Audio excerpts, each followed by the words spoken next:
Not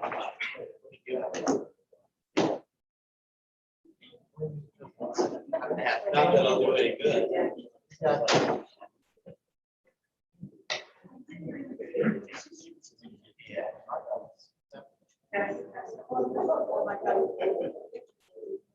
Got it live on YouTube.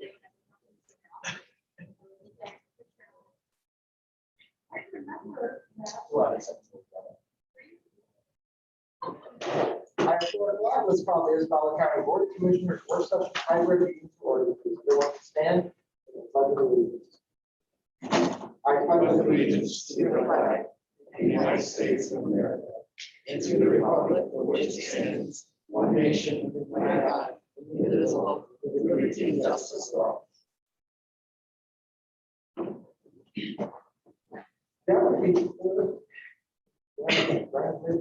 I forgot your last deputy clerk. Commissioner Hutchinson, Present. Commissioner Engler, Here. Commissioner Jelazinski, Here. Commissioner Marino, Here. Commissioner Slaney, Here. Commissioner Holt, Here. Commissioner Horton. Here. All present, Mr. Chairman. Thank you. Next up, the approval of the agenda. We have general public comments. We have presentations, discussed reports, and then we have the community mental health presented commission updates. Next up, the appointments to board and commissions. We have one item. The Isabella County Board of Canvassers issue. Next up, item number 7, committee reports, finance and administration. Finance and administration is all set, Mr. Chairman. Thank you. Next up, criminal justice and county affairs. Criminal Justice and County Affairs Committee is all set, Mr. Chairman. Thank you. That brings us to human resources and public works. Human Resources and Public Works is all set, Mr. Chair. Thank you. Dominator governmental affairs and the Vice Chairman, Hope, is there anything on the governmental affairs? We did meet yesterday via Zoom, and I did a brief report on that. There's no action that we have to take. Okay, we'll put that for the report. Well, we had to do it tonight, today at 4 and also tonight. So, okay. Next up, administrator control. You have nothing?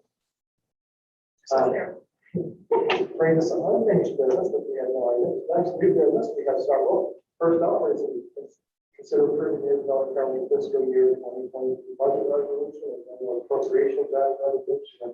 The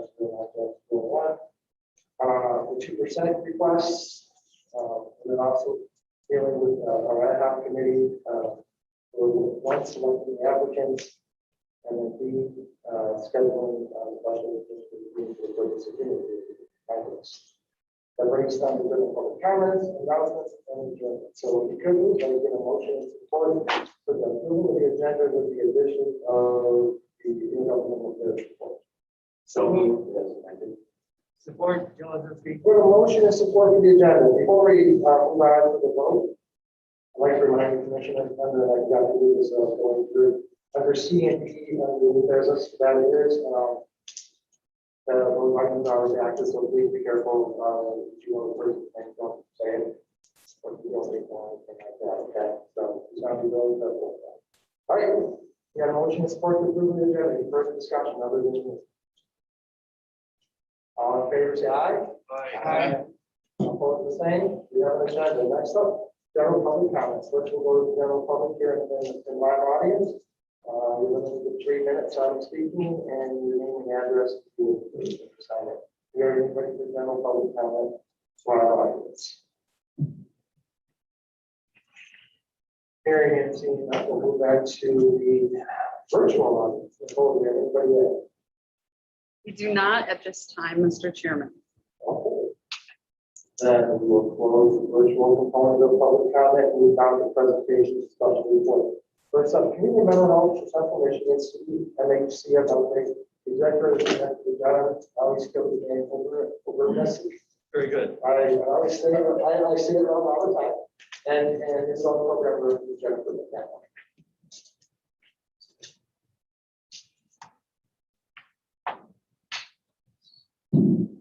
That's good.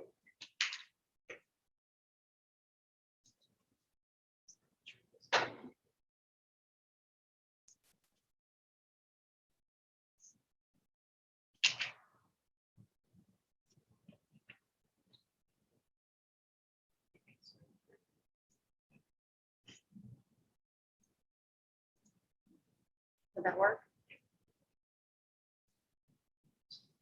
Very good, thank you. Thank you for having us today. I'm John Professor, Executive Director of Community Mental Health for Central Michigan. We're here to provide an annual update to the county commissioners on our efforts to serve the mental health needs of the community. Jennifer McManus, our Program Director for Isabella County, she's also here to provide an update on local initiatives to follow our conference. We appreciate the active involvement of our appointees to the Community Mental Health Board from this commission. We thank you for their guidance and ongoing support. We thank you, Tobin Hope, our chairperson of our board, Karen Scanlon, and Jim Hayden, members of your community. We're very grateful for their service to the community. For the benefit of those who are present or less familiar with our role in the community, Community Mental Health for Central Michigan is a 6-county governmental authority serving the counties of Clare, Black, Isabella, Midland, Acosta, and Osceola counties, covering about 277,000 lives in that area. CMH authorities are established by county government. You created community mental health for this area. We are the 7th largest CMH in the state out of 46 CMHs. The Michigan Mental Health Code requires CMH governance by a 15-member board of directors. And that includes 1 county commissioner and then the balance of the other membership, 1 county commissioner from each of the 6 counties, and the balance of the membership are based on population of the counties. So Isabella County has 3 members total to the 15-member CMHCM board. CMH provides specialty services and supports for children with serious emotional disturbance, adults with mental illness, individuals with intellectual and developmental disabilities, and persons with co-occurring disorders. We provide many evidence-based therapeutic approaches in the Isabella office and families' homes, also providing case management and community supports to assist persons in experiencing fulfilled lives in the community. We also provide psychiatric and collaborative healthcare services to address the needs of the whole person. And we are proud of our partnerships with jails, courts, and schools, along with a wide array of other services. Again, Jen will later talk about the partnerships that we have here in Isabella. Just before this meeting, an annual report was distributed to you. Looks like this. Yeah, somewhere. I will not going to point to any particular page. I'm going to highlight a few things from it, however. There's a number of stats right about the middle of the report. So the report is available also on our website, cmhcm.org. Our agency has served over 10,000 individuals the last 2 fiscal years, persons with the highest acuity of need in these 6 counties. And just checking the data yesterday, we are at 10,200 for this fiscal year ending September 30th. Prior to that, our numbers were jumped between 8,500 and 9,500. So we see the acuity of need rising in our counties over these last 3 years, with significant events that we all face together. Of that 10,000 individuals served, 2,800 have been children. Additional breakout data is in the annual report. Our records show that 2,286 individuals were served in the last fiscal year in Isabella County. The fiscal year 22 budget for Isabella County, starting October the 1st, is $35 million, with most of that being Medicaid funds. Like other healthcare entities and safety net workers, our agency stayed open, provide supports, coordination to help meet the needs of the community during the pandemic. Our agency handled over 2,800 crisis contacts in the last fiscal year. That was a 55% increase over the prior year. Over the past year, we reduced readmissions to psychiatric hospitals within the first 30 days after discharge. Prior year, we were at 9.4% of the individuals who were discharged go back into the hospital within 30 days. We got that down to 7.7%.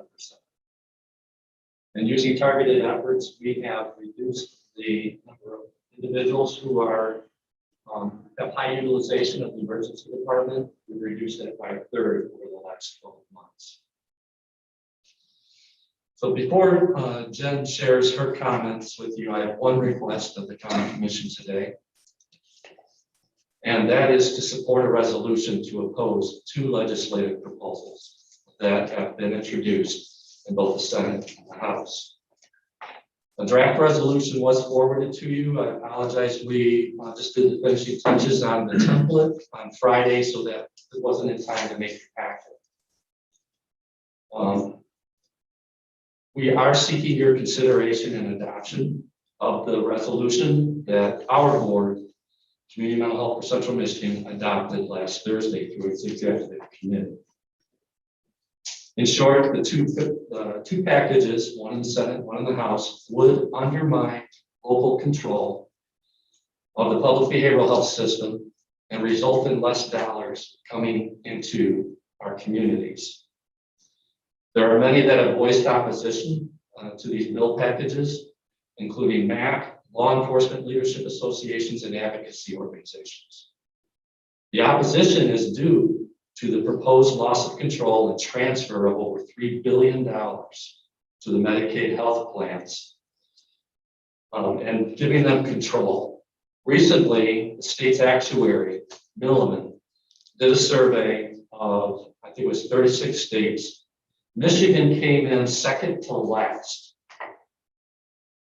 At 79% of the Medicaid dollar it receives goes to paying medical claims. The other 21% is overhead, administration, and profit. By comparison, the prepaid inpatient health plans that are the payers of all the community mental health entities in the state of Michigan have an overhead of 6% on the average.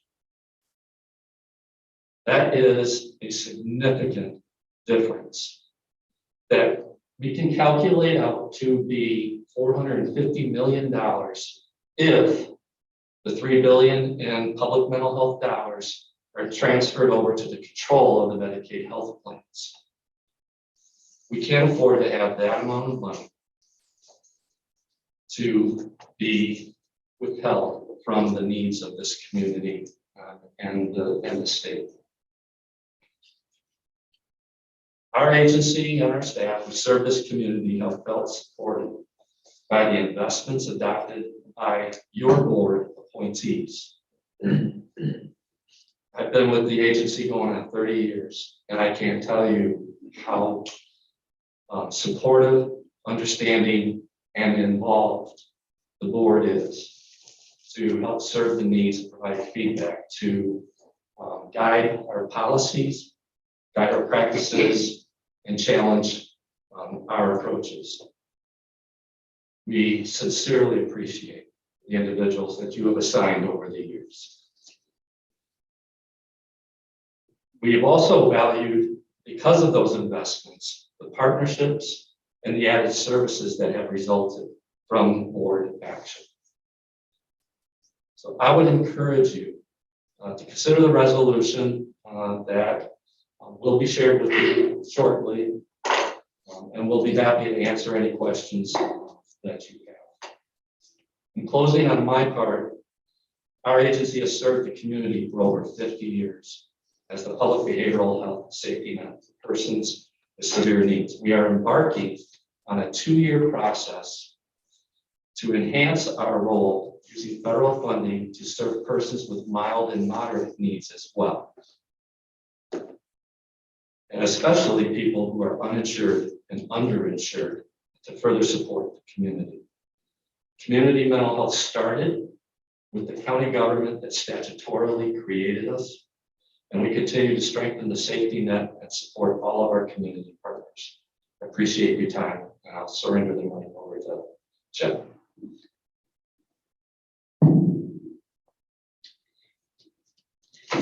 I'll be the video guy for a second. Good afternoon. As John mentioned, my name is Jennifer McNally. I'm the program director for services in Isabella County. I just wanted to highlight some of the partnerships that we focused on over the last couple of years and the work that we've done with that, as well as just give a brief overview of how we've provided services since the start of the COVID pandemic. So since March of 2020, we were able to transition all of the services that we provide to our consumers within a weekend. We provided all of those to telehealth, whether they were phone or virtual, so that there was no disruption of services to those consumers that we serve. Since that time, we've also offered 4 short-term counseling sessions to any member of our community, despite the insurance that they received or the designation of mild or moderate or SPMI designation. As well as we've identified supports to offer to our consumers to ensure that they can connect to our services, whether it's providing them phone or Wi-Fi cards. We have tablets, we have extended Wi-Fi in our parking lots to be able to ensure that they can receive the services that they desperately need.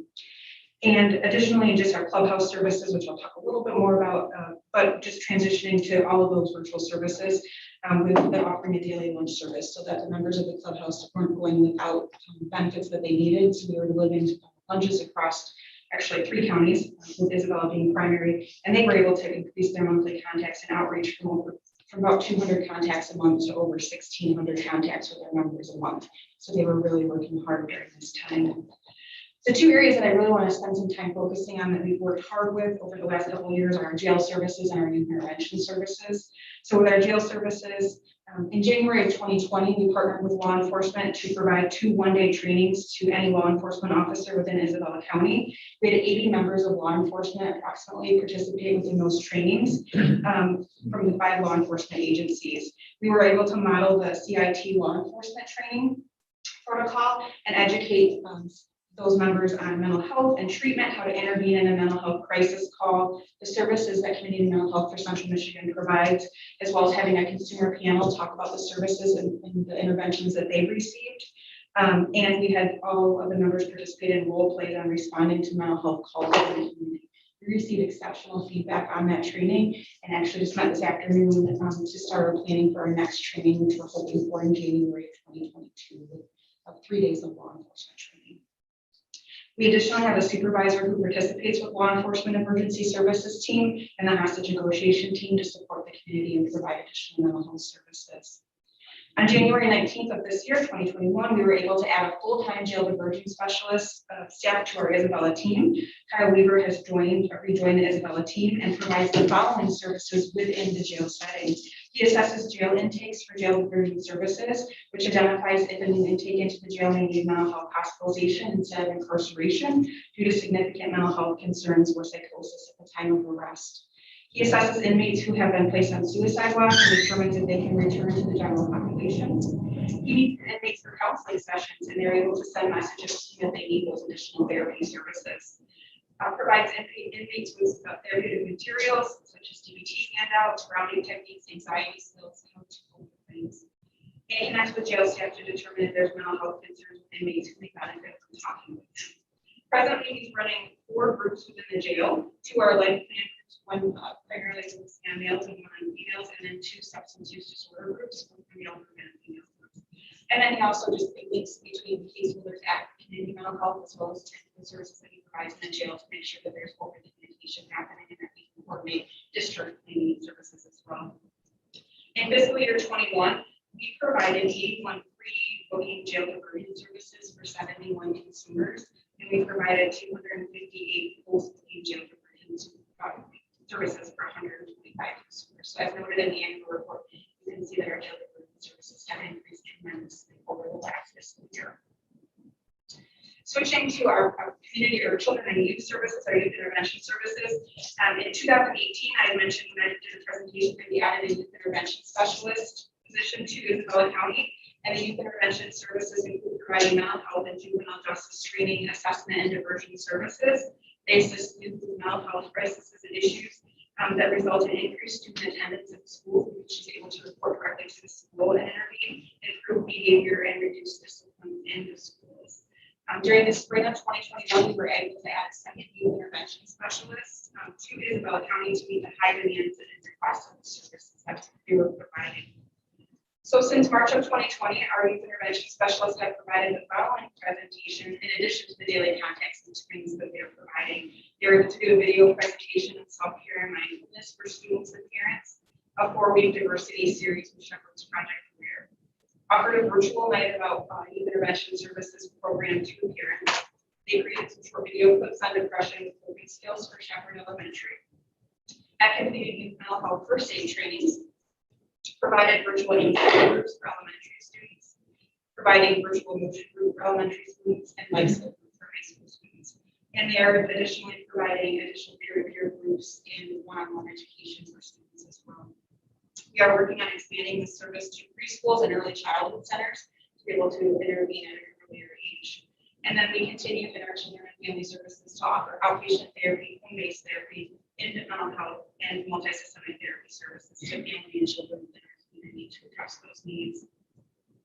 And just to wrap up some following additional community partnerships, we continue to maintain our community partnerships within Isabella County and participate in a number of local boards, coalitions, and meetings. We participate within the Isabella County Community Collaborative, the Substance Awareness Coalition, the County Community Child Advocacy Center, School Safety Alliance, the multidisciplinary team, both adult and juvenile drug court team meetings. We participate in a CQI with MDHHS and many, many others. We're very proud of the work that we do. We certainly appreciate the support and opportunity from the community to continue to provide these services within Isabella County. I just wanted to finish up with a couple of success stories to highlight some of the work that we've done over the last couple of years. One being a jail success story that Kyle shared with me about a consumer who had been at the courthouse numerous times and continuously attempting to arrest the judge. Then went to the sheriff's office and attempted to arrest the sheriff as well and all of his deputies. So as he got loud and demanding with the other, in the sheriff's office, we were able to make contact, sheriff was able to make contact with your jail diversion specialist to assess the consumer and to really notice that this consumer has some significant mental health issues that needed to be addressed rather than going to jail. So instead of arresting the consumer, he was taken to the hospital and receiving the mental health treatment that he needed. Another situation from jail diversion, another consumer story was that Kyle had been seeing individuals in the jail for sessions, as well as individual and group sessions, and then that consumer went to court for sentencing and shared that she was receiving services while in the jail, and not just saying that she wanted to change, she was actually actively seeking methods to change and skills for change. The judge was happy to hear that and receive that information very well, and did not send that individual to prison, was able to return to jail to continue to receive services that she needed, and seeking services with CH upon her discharge. And then the last story that I want to share is one that was provided within our outpatient services, and an individual with a long history of substance abuse and mental health services who was in and out of our services, very difficult to engage, moving back and forth between 2 counties on a mental health treatment court order. We were finally able to get this individual engaged in services and DBT services, who was attending weekly therapy appointments and weekly skills group treatment. I'm excited to say that during this time of treatment, this individual was able to obtain and maintain part-time employment, completed their last 2 classes at Big Ten University to complete their degree in neuroscience and receive a bachelor's degree, and has been able to work to pay off their existing court fines and maintaining professional employment at this time. So we're very excited about the success that we've seen. Certainly, thank you for your time today. Thank you very much. Commissioner Moreno. Thank you so much for your presentation. Could you tell me why you think this effort to privatize it's really more effective is coming back? This isn't the first time that legislature tried to do this, right? Well, this is getting to be an annual event. The section 298, we came and we talked to you about that in 2016. The why is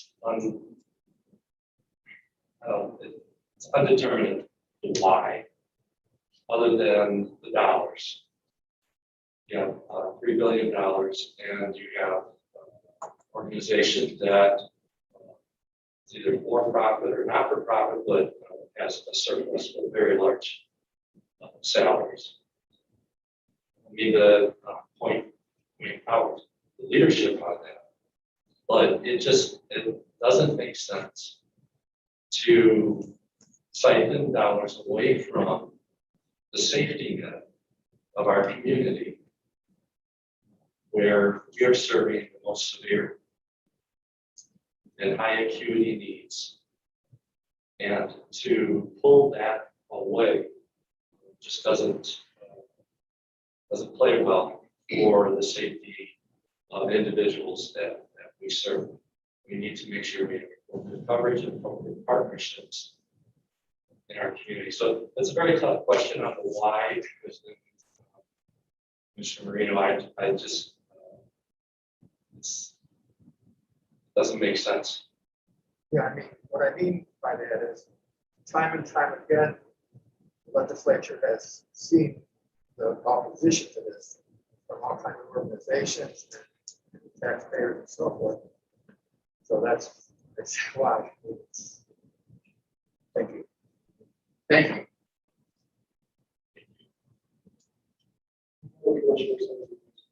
Commissioner Hall. John, I was gonna ask you about it, overhead, but the answer that 6% for the agency overhead is pretty efficient. I'm always amazed at all the programming, and I know Jen, you went through that very fast. But there's always so much exciting stuff going on. Jail diversion, the work that you're doing in the schools to identify at-risk kids, get them involved, it's so important. You know that the outcomes are so much better when you get to those kids sooner. But nothing is ever static. I mean, the programs are new programs, or the old programs are always being reevaluated. It's constantly moving forward. It's pretty exciting. But I will say, I'm worried about some of that stuff in these bills that, John, that you talked about, are kind of a wholesale redesign of the whole system. And I worry, would a private insurance company, what they want to do the jail diversion program, what they want to do the school program, would they kind of key their actions more to stuff that would fall under billable hours rather than outcomes. I know that Michigan Association of Counties has opposed those bills that we were talking about. Senate bills 597 and 598.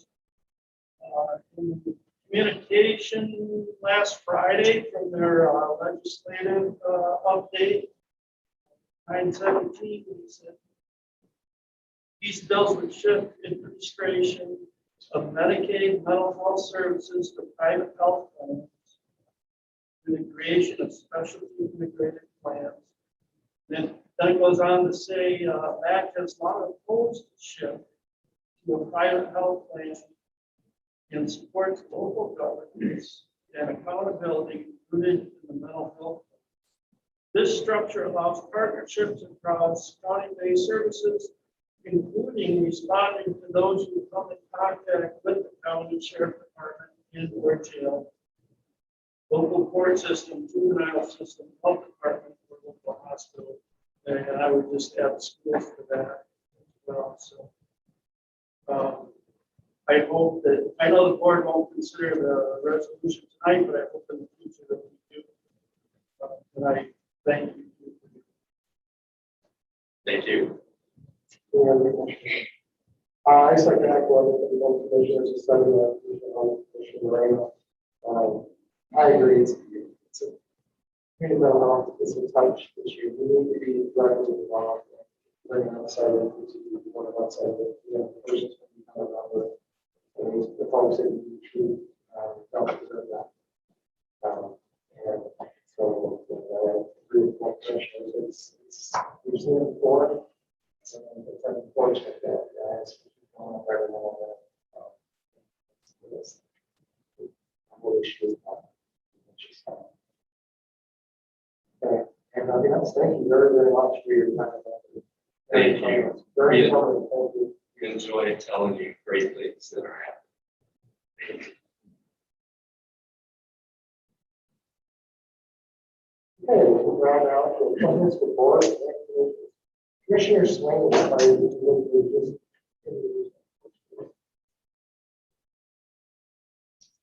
Appointments to boards. Appointments to board.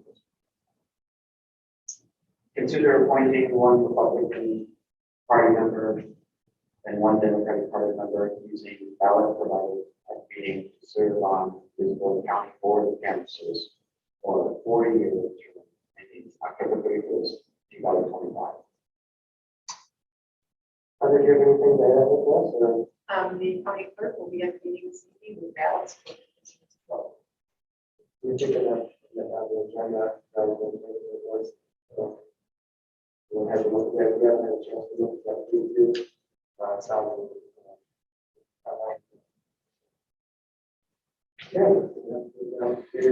finance administration.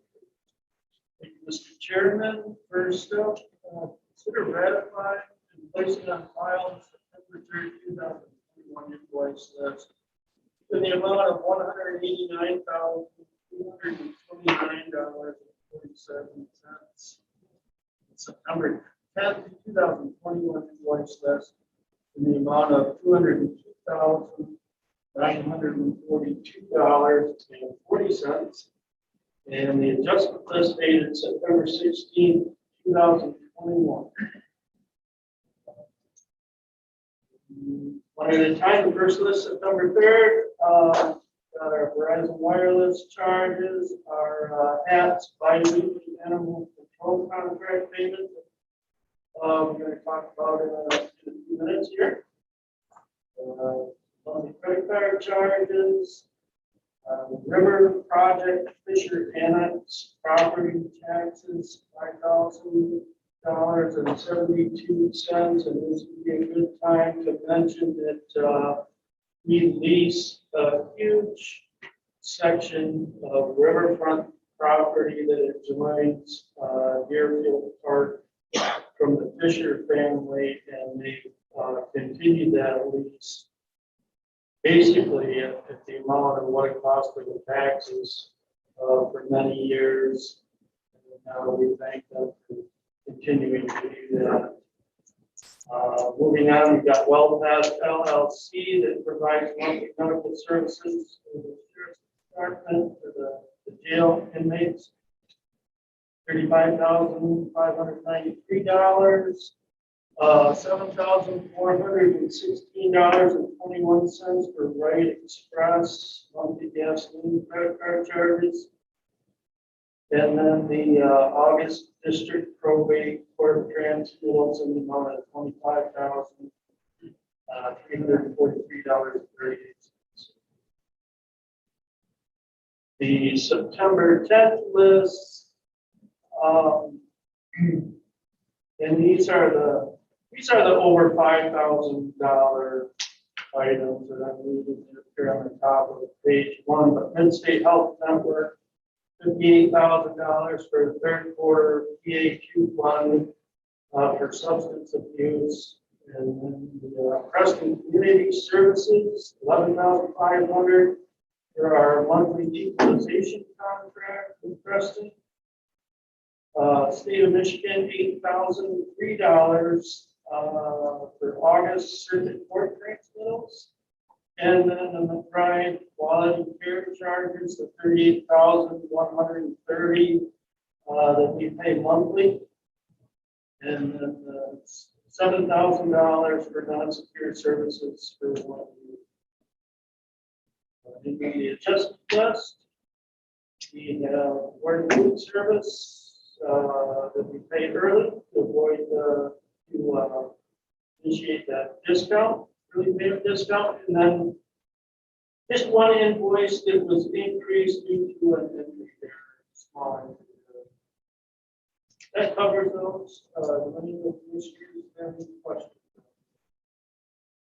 Mr. Johnson. Just a comment on the way the Riverfront project, it says Fisher Annex property taxes. It'd be nice just to listen, property taxes sounds like negative connotation, we're paying somebody's property taxes. It'd be nice to just list it as a lease fee. That property is, if we ever lost access to it, it would really have a detrimental effect on Deerfield Natural on the park. There's a walleye rearing pond, one of the best ones in the state, and I think still is a cooperative venture between the DNR, the county, and some volunteers. And I know one time Mr. Fisher did some logging for true trees, if it was starting to fall. He turned around and gave all those proceeds. And I think just getting away from property tax, just calling it a lease, which would be a dirt cheap lease for 160 acres of property. Just my comment. Thank you. Good comment. Anything else? Okay, hearing nothing else, we'll move forward to today's agenda. Next agenda item is consider approving the State Tax Commission Form L 4029-2021 tax rate request affirming each county approved millage rate and authorize the board chair and the county clerk to sign the same. Pete's here. Looked at the form. It's very familiar to all of us that approve this form year after year. Pete, if you'd like to take over and provide a better explanation. Thank you. Oh, there we go. Thank you. First of all, I'd like to apologize to the Finance and Administration Committee for a series of unfortunate events I missed. So my apologies for that. Mr. Delazinski has very well provided a synopsis of the 4029 and the report of the local treasurer to collect the bill for the county. The board of commissioners needs to establish that. On this document you have before you, beyond the summer tax levy for the county's general operating, you have 4 additional levies that the county has beyond the winter tax. So those are presented here, and we did not experience a heavily reduction last year. So there is no impact of that. Out of the 4, 2 of the items, IRI and Commission on Aging, you have typically levied less than the maximum allowed. But I have to say, if you have any questions, I'm more than happy to answer. The questions will move this on to tonight's meeting. Thank you. Okay, that brings us to item number 3. Consider approving a 60-day extension to the current agreement with animal shelter services between the Humane Animal Treatment Society and Isabella County, such that the current agreement will expire November 30th, 2021. Both sides have been working at coming up with a new agreement, and both have expressed that they need a little more time. Not that there's any problem with it, just that it's moving a little slower than anticipated. So an extra 60 days, otherwise the contract expires September 30th. We don't want it to expire. If you look through the staff report, look at the scope of services that HAP provides, 1 through 19 there in the report. They really do provide a remarkable array of scope of services. 60 days to hammer out that contract would be 9 months. Any questions on? Sure, I have a question. I see this is an extension. Where do you have the actual legal extension? Um, But I'm assuming I'm signing it this evening. that's what you're gonna sign. We'll be signing something. Okay. What I failed to mention too is that we'll continue under the existing. Right. Any other question? Okay, hearing none, that item will move forward to tonight's agenda, and Mr. Chairman, that concludes the finance administration. Thank you. Next, we want to justice calendar. Yes, Mr. Chairman, we have two items. First up is consider approving the site street farm 2 LLC farmland agreement application. Instructed Bell County Clerk before the approved application to the MDA farmland open space program. This is the 116. It's a little bit different. This is the first one since I've been on here where it deals with a specialty farm. So kind of curious to look at it and to get any specialty farm approved. There's quite a bit of setbacks on. As you know, it's basically in the middle of an 80-acre parcel. I know I've ever been around olive farms. There's been some controversy around it. But all the feed is grown usually by local producers that said that manure is an asset that goes back into it, goes to organic and fertilizer.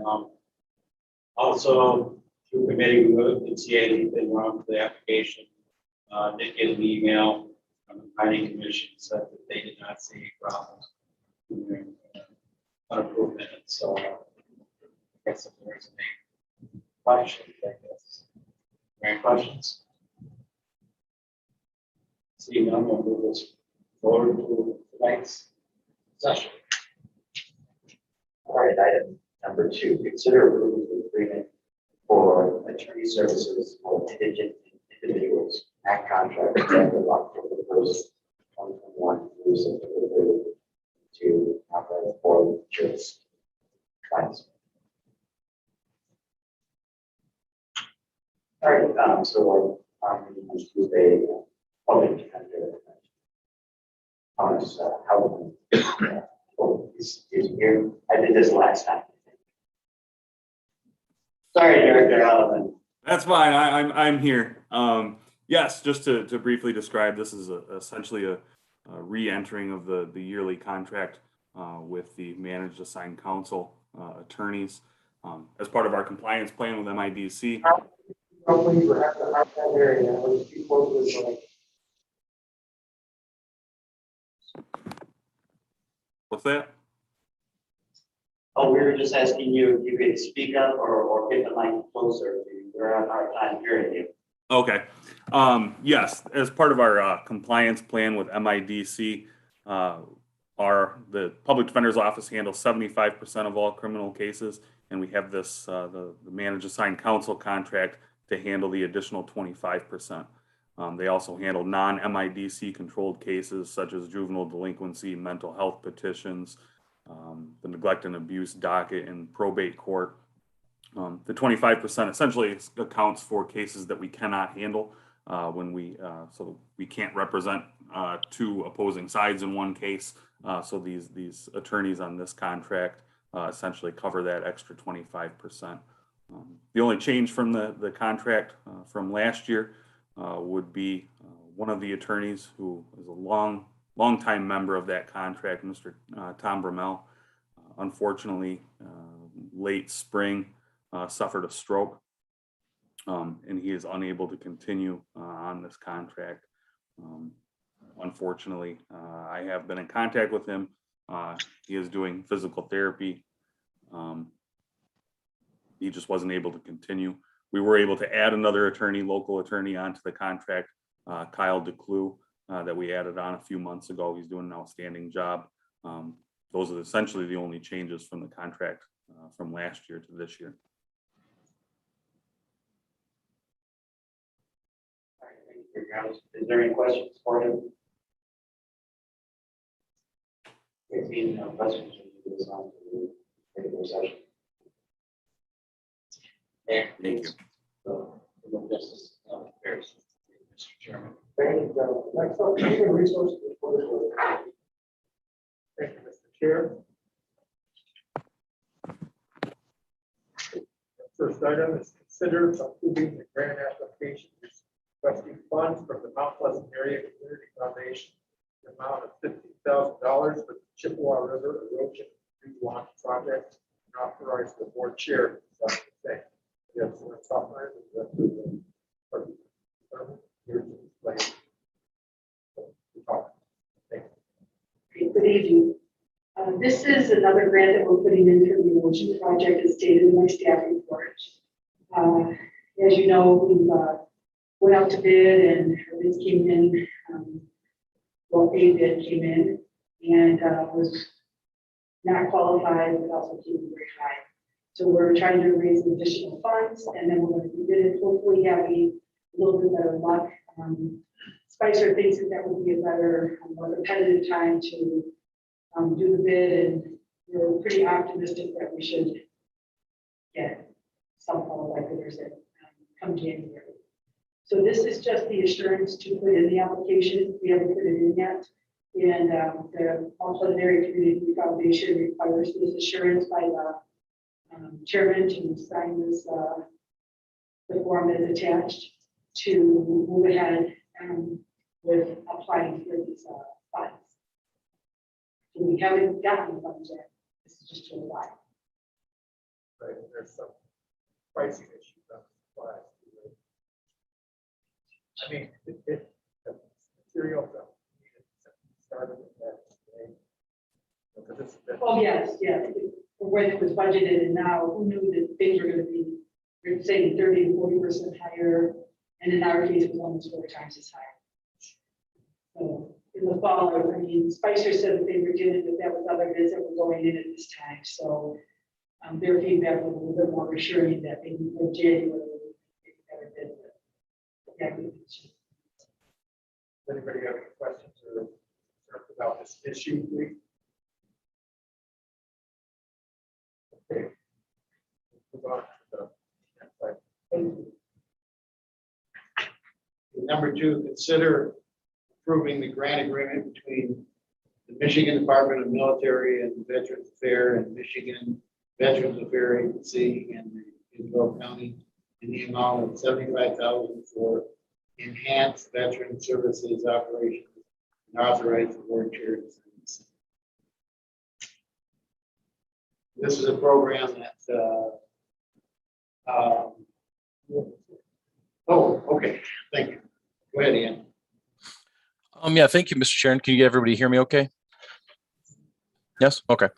Yeah, this is the grant program that the state of Maine, we applied for earlier that the county had approved in the amount of $75,000, which includes continued outreach, ICT bus wraps, the billboards, going to purchase a computer, continued outreach for expos and fairs to get out in the community and essentially connect with veterans to obviously make sure that they're applied for their benefits. So this is just the contract to continue those services.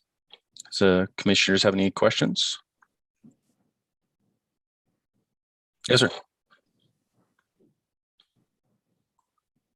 I think last year at the time we were reviewing the grant application, I asked whether or not it resulted in any additional foot traffic in the office, any new numbers of veterans coming in seeking services. And I think at the time they told me that there hadn't been any appreciable increase. Then the pandemic, I'm just wondering at the end of the second year, if that has had any effect, positive. I have seen more people, as far as more people mention that they've seen billboards and seen the bus wraps. Unfortunately, it's difficult to track that kind of thing. In truth, companies spend millions of dollars themselves to what they call customer acquisition costs, trying to figure out how they get those.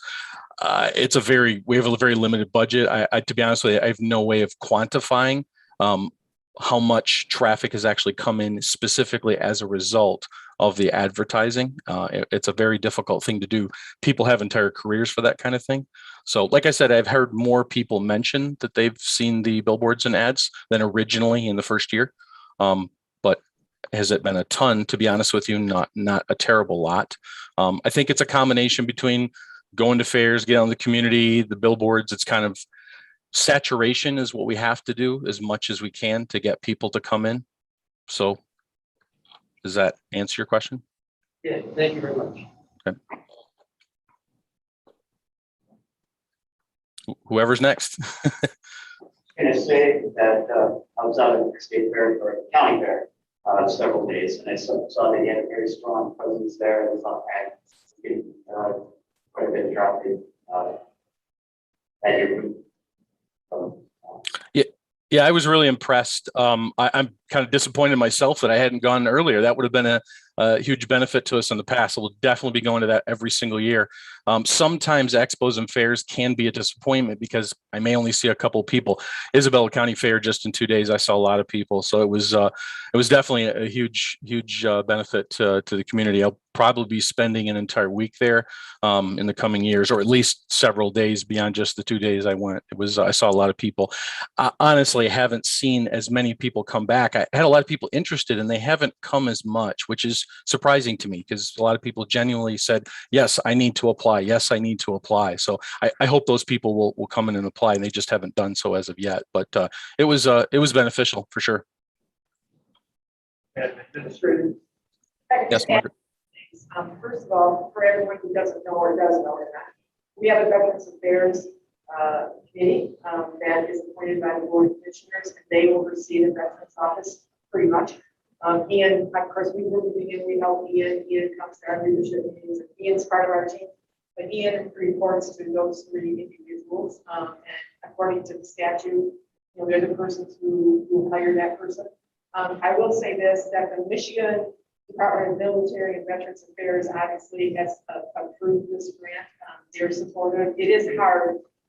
I know, Commissioner, you asked that question. It's a very good question, Commissioner Gerald, but it is hard to quantify that. What's interesting, I think the board might be interested in. We're one of the first counties that really used one of these grants a couple of years ago to do this marketing outreach. And now there's an entire across the state effort by the same marketing firm that we hired 2 or 3 years ago. They're doing it across the state Veterans Affairs outreach program. And they received 2 international awards for that program they did for us a number of years ago. We're still using those pens and measuring tapes and so whatever. Ian's board wants to use, rather than what's called stock pictures, which are pretty much, actors. And they have signed off and they're paid for their likeliness. But if you were going to use a local person to do that, if we were going to use Commissioner Jelzensky or Marina, who are both veterans, they said, hey, we'll appear on the bus rapid. We have to get permission from them to do that. So that came up to me last week. And I said, that's a great idea. Let's get permission to do that. So I have a form that we had developed by our legal counsel that we need help with. So now when you see some of those marketing things, you're going to see some local veterans on those, which I think will catch people's eyes too, maybe more.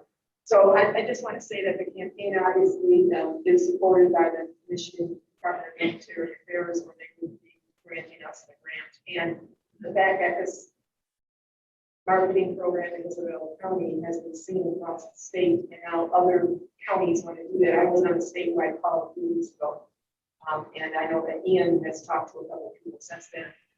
We're still going to stay on our own campaign this year, but probably next year we'll transition to be part of that statewide. So it's something that I think Ian's done a great job with. Some people are very comfortable doing the things like county fairs and sitting there all day and talking to people and going to home shows and going to all these other things. Ian kind of had to get out of his comfort zone, I think, to start with, but now he's into it. So Ian, you've done a great job getting the message across. Thank you. Well, I just like to add too, a couple weeks ago, I was down in the IT department, looking at a little Microsoft commissioner tab or whatever similar. And when you know, the Veterans Affairs is very high across the hallway from that. I've never served in the military, my father has served, and my son is currently active.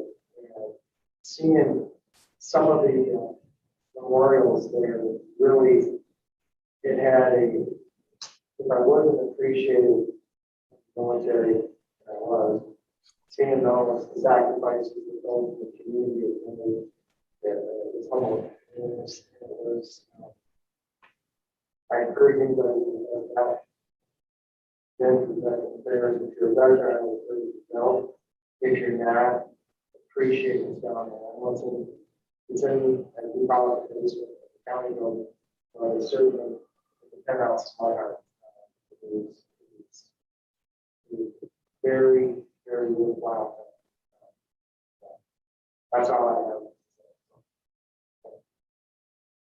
Okay, our next item, going right along with the marketing, is consider approving the bus advertising agreement with Wade Motions LLC in Isabella County in the amount of $37,250 for Isabella County Transportation Commission bus advertising and authorized support chair to sign the same.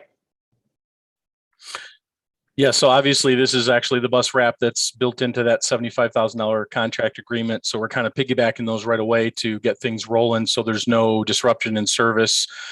Wade Promotions has actually been really good with us in the past, been very helpful, giving us good discounts and things like that. And so if we can jump on it and keep a lot of what's already in the, on the side, we don't have to pay for extra things to get rewrapped. And so it actually saves us a lot of money and lets us utilize funds in better ways. Same thing with the billboard ads, which actually I've just got the contract for, so that'll be coming up as soon as well. So we're getting these rolling soon as we can, so they can just keep on going with no disruption in service.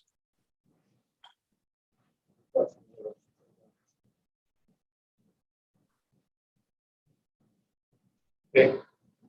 We'll move that forward to the next meeting. Number 4, consider approving the FY 2022 Isabel County Commission on Aging Nutrition Site Agreement for congregate meal sites with Shepherd United Methodist Church at a rate of $150 per month. Freeman Township Wynn Community Building at the rate of $300 per month. Rosebush Manor at the rate of $90 per month. And Sherman Township Waitman at the rate of $250 per month. And authorized the board chair to sign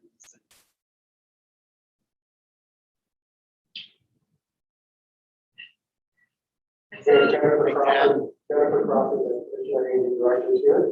Hi there. So this is before you, these are all of the agreements for our meal site locations, for congregate meal sites that are throughout the county, the 4 satellite sites we have in Plain Shepherd, Rosebush, and Waitman. The rates have not changed, which allows us to use their facilities because they're owned by other entities to provide our meals 3 days a week in all of the communities that are listed. And all of our sites, all of our congregate sites are up and going, which is really exciting. The last one just started up 2 weeks ago, so we are on full days ahead, and so we're hoping to be able to continue into the next fiscal year. Any questions? I have a question.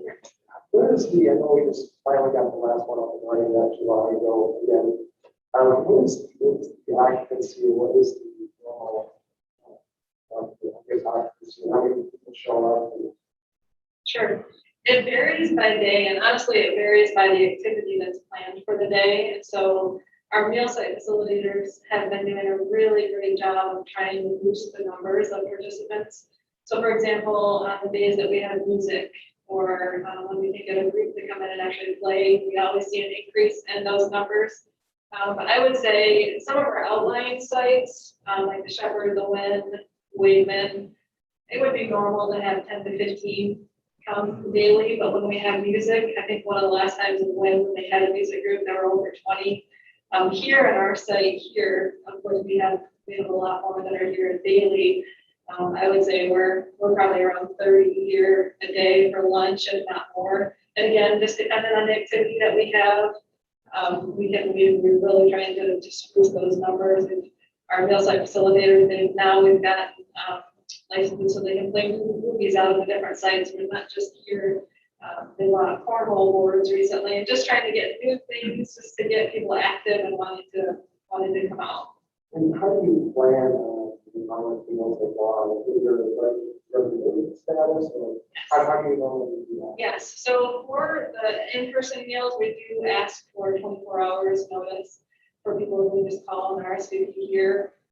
And then we get them on the list so that we know, especially with the outsides, how many meals it take to those places, because we do deliver those meals every Monday, Wednesday, Friday, or when it's here, and at those sites as well, we always send a little bit extra just in case someone else shows up. Here it's normal for us to have folks that would just come out that didn't RSVP ahead of time, and we always have extra meals on hand. Now, I understand that you know the meals are in charge. It was by donation only. Donation only. So we ask for $2.50 a meal for 60 or over, but it's just a donation. So for those who are not able to pay, they still get their meal. So questions asked. Yeah. Thanks, Jen. Great program. Any other questions? Just want to say, my first term of 2018 was on human rights, human resources, and public works, and the prices were the same then. And it's basically that you need to serve 10 people a day for $300 a month. So you're definitely doing a lot of work for funding from us.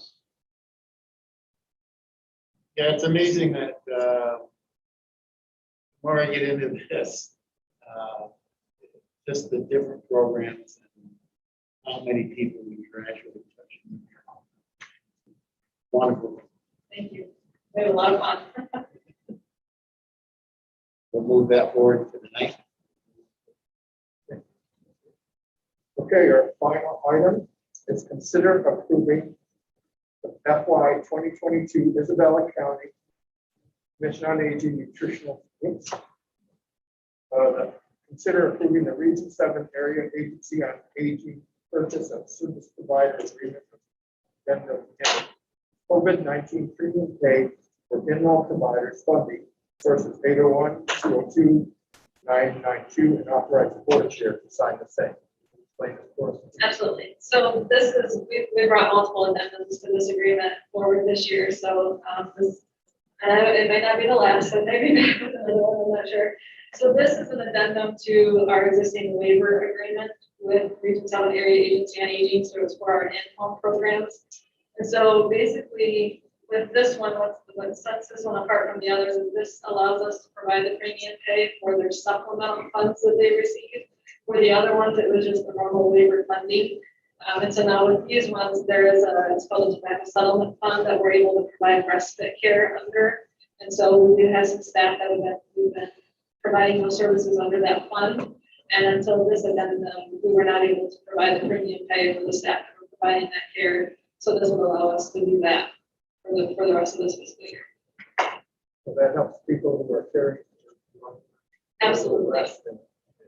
Yeah, so our personal care respite care aides, in addition to providing direct care to the client, they also provide support for the caregiver. So if the caregiver needs a break, like the shopping or the other activities or even taking that, our respite care aides can come in the home. They're also trained to care for the individual so that they can be there and give that caregiver a break for an hour or 2 or 3, depending on what the need is.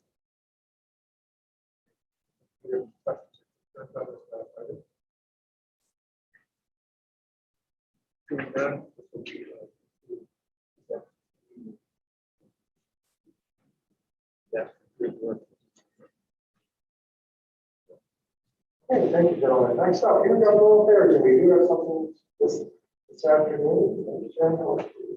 Mr. Chairman, Commissioner Marino and Administrator McIntyre, myself, with representatives from Untitled Chapter, Brian Melfi, Lisa Cody, and Mark Schoolberg, and representatives from the city, Mayor Joseph, Commissioner Kirschbacher, and Administrator Nancy Ridley.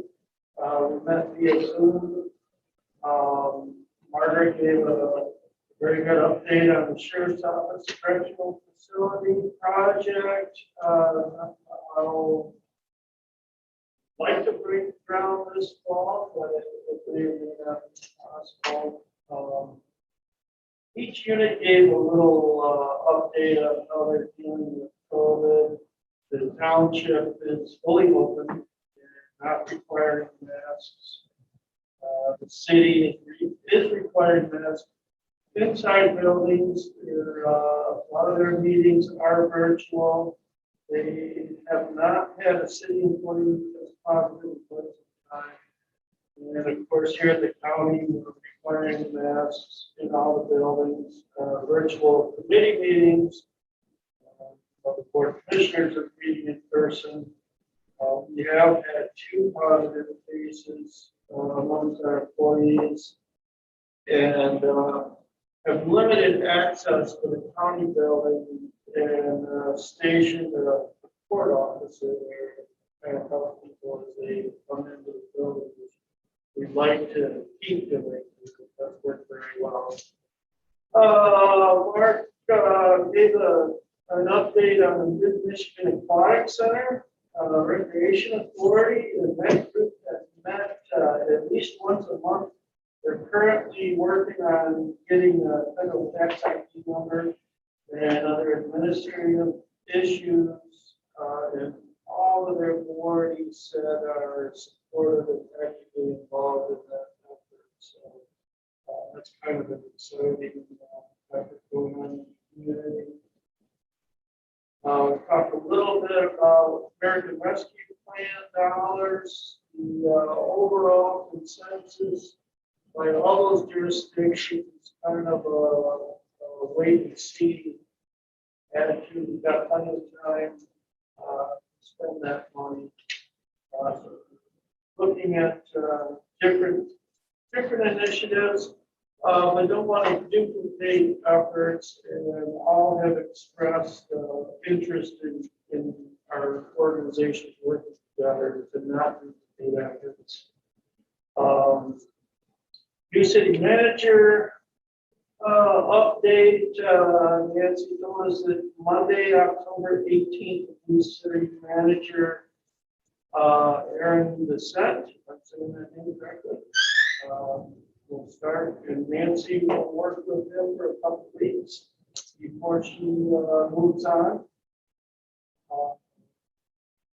She did say that she felt the partnerships that the city has right now with the county and the township and the tribe are as strong as she's ever seen them for many years with the city.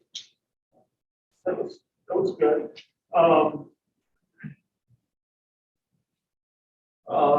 Gave an update on the administrative controller search.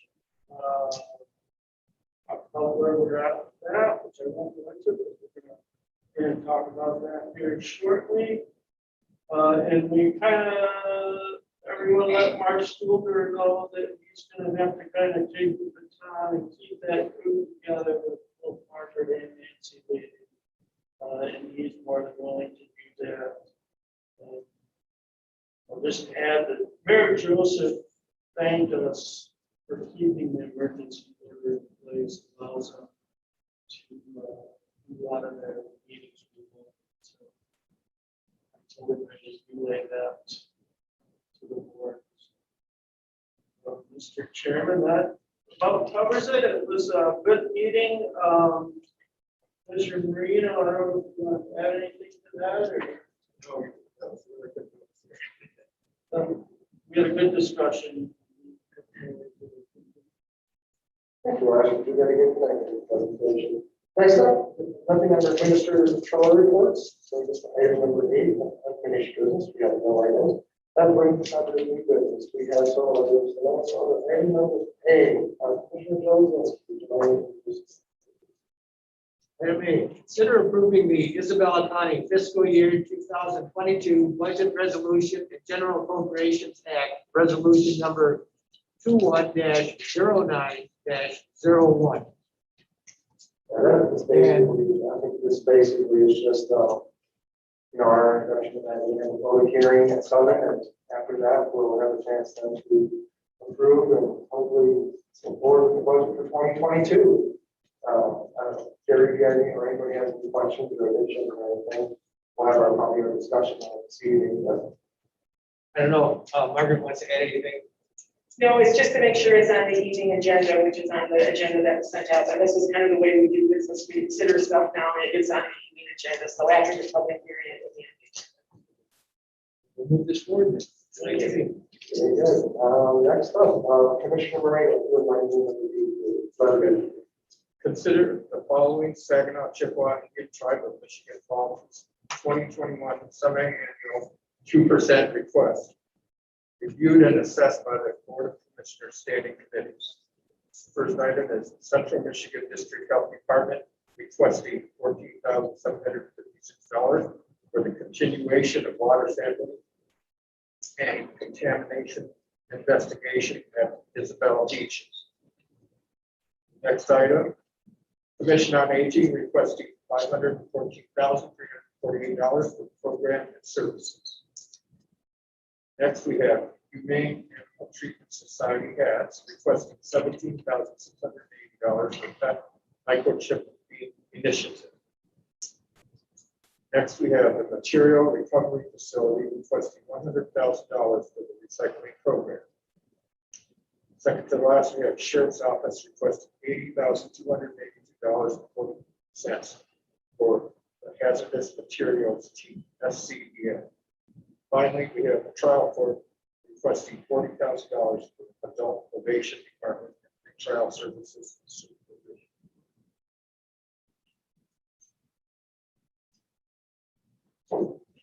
So just so everybody knows, the committees have reviewed these, and so these have been recommended to this committee. I don't know if you'd like to discuss them or not, but I just to fill in all the commissioners. Generally, what we do is we have a ranking sheet which I will pass out to each of you, and let's just have each commissioner take one.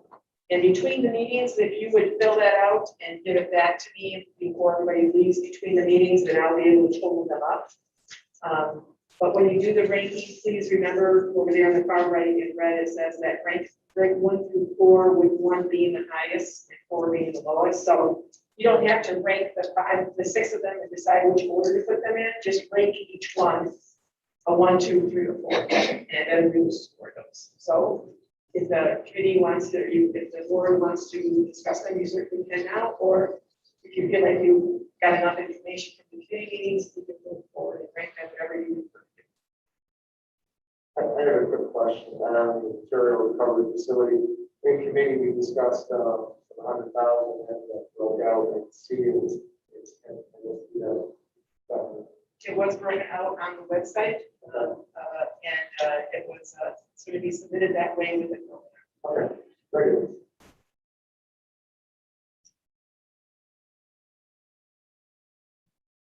Okay. So whatever people would like. Any commissioners have anything to add or want to discuss further on the items? They're all, maybe we had questions on the language and the language is really the language. Is there any commission that you know thoughtful try to we're very, very fortunate to have this in the community where some counties don't have this. And this is the sheriff was changing the critical instead of yeah, so this is on it. Okay, we'll move on to item B, then we'll go to C. Let's see, Vice Chairman Holt, if you would like to do the next two, the C and D. The night commission discussion the 20 years. Exactly, yes.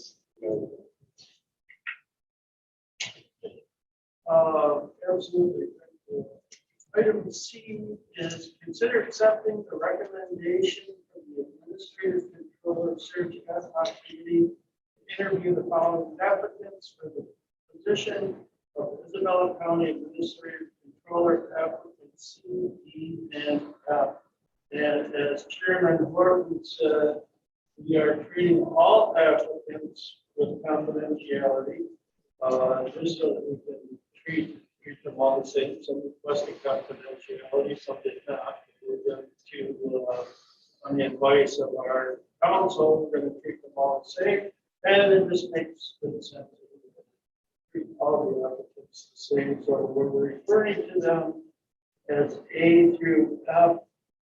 The committee met last Friday and felt that there were 3 applicants that did not meet the minimum recommendations. And the job posting called for a minimum of a bachelor degree in public administration, but preferably a master's in public administration or business administration or a related field and 5 to 8 years of continually increasing administrative supervisory experience in local government with budget and personnel experience preferred. So we felt that 3 of those applicants did not meet that qualification. And the remaining 3, C, D, and F, we wanted to refer to.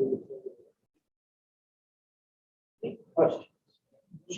I just wanted to say that I think as a committee, you want to thank everybody that put out an application.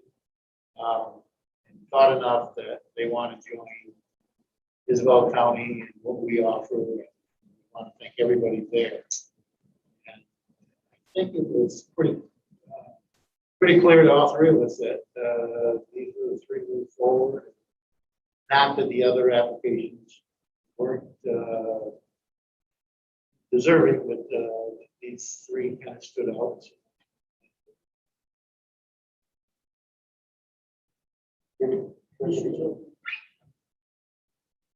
I apologize, I didn't have the opportunity to attend the ad hoc committee meeting. I had a friend passed away. But of the 6 that were sent to us, were there more that had applied, or was the total number that applied to the position that didn't take the position? No, you received redacted applications for all the applications. All the 6. Michigan. And kind of reviewed all that a couple of times thoroughly, and I agree with the recommendation. of this 3. Yeah, Commissioner. I reviewed them all too. And the logic, I appreciate the explanation why. Commissioner Moreno, we can't hear you. Could you speak up a little, please? There you go. Thank you so much. I just wanted to reiterate what Commissioner Jones said. I went through the applications. And I also appreciated the explanation that you gave about qualifications. I agree with the final results. I was qualified.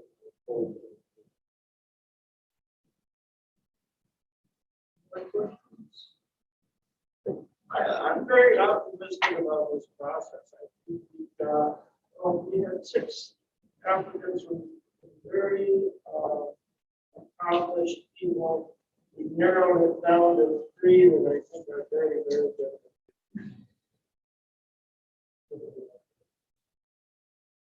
I like that.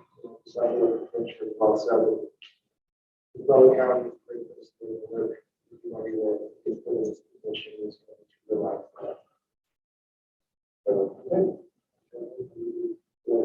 Okay, letter D is consider scheduling a special board of commissioners meeting for the purpose of interviewing finalists for the Bell County Administrative Controller position on October 6, 2021. And hopefully that works. has been asked that, kind of time, kind of see we have words in the afternoon, we have quite so time, but we will. So the afternoon will work better for this facility, so that's why we're looking at afternoon. So if they have something scheduled in the other room, and I think that it would be better to have them have their morning deal, their lunch, and then we can have these 2 rooms. I'm thinking that a good time might be 1 o'clock, 2:30, and 4, so that you leave an hour and a half for the interviews. If the interview should get done before it's the death, and you can have a break for a few minutes, the restroom, get a bottle of water, whatever. But I'm thinking 1, 2:30, and 4, if that's agreeable to the commissioners. And then, what will happen then is that I will make the arrangements for those interviews and contact the applicants once tonight's meeting is, you decide that's what you're going to do, move forward tonight and vote. Then I will contact them at the office, get them scheduled. Does 1, 2:30, and 4 work for the commissioners? It's October 6th, which is the date that we had talked about before. So, are we doing hand signals? There you got another meeting that day. Parks and Rec, and so Yeah. we should be So we could do one interview at 1, one interview at 2:30, and one interview at 4. The interviews will be held here. That work for everybody? Okay, we'll take care of it. All right, that brings us out of the new business. And then we will have general public comments for the audience. In the audience. Any general public comments from the audience? So then we'll bring virtual style. Okay, anybody in the virtual? We do not at this time, Mr. Chairman. Comments, and then we can, commissioners, to the announcements. Commissioner Gonzalez. I'm being huge in this announcement. My friend who passed away was 51 years old. He didn't believe in vaccinations. He left behind a wife and 5 children. I wouldn't ever support mandatory vaccinations. And certainly encourage everybody to make some common sense, become vaccinated. This is a community leader, good, healthy person, good person. Just it's a loss, unfortunately. So if you're not vaccinated, please do vaccinate.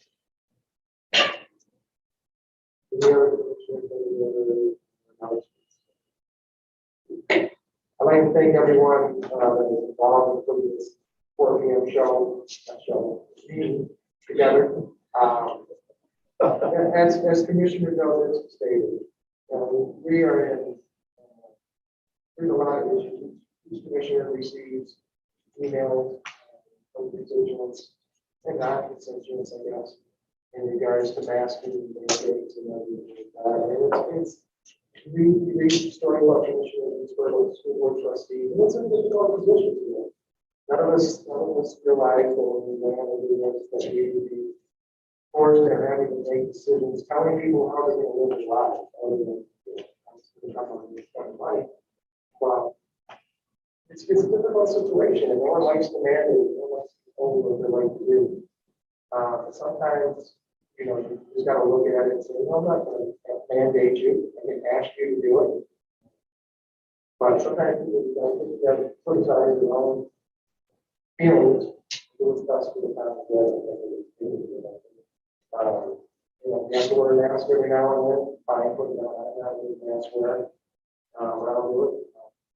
As far as vaccines go, I'm told I got to get a 3rd vaccine. I'm told I got to get a 3rd.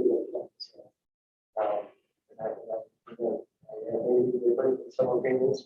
But that's just how and with that, it's 5:22.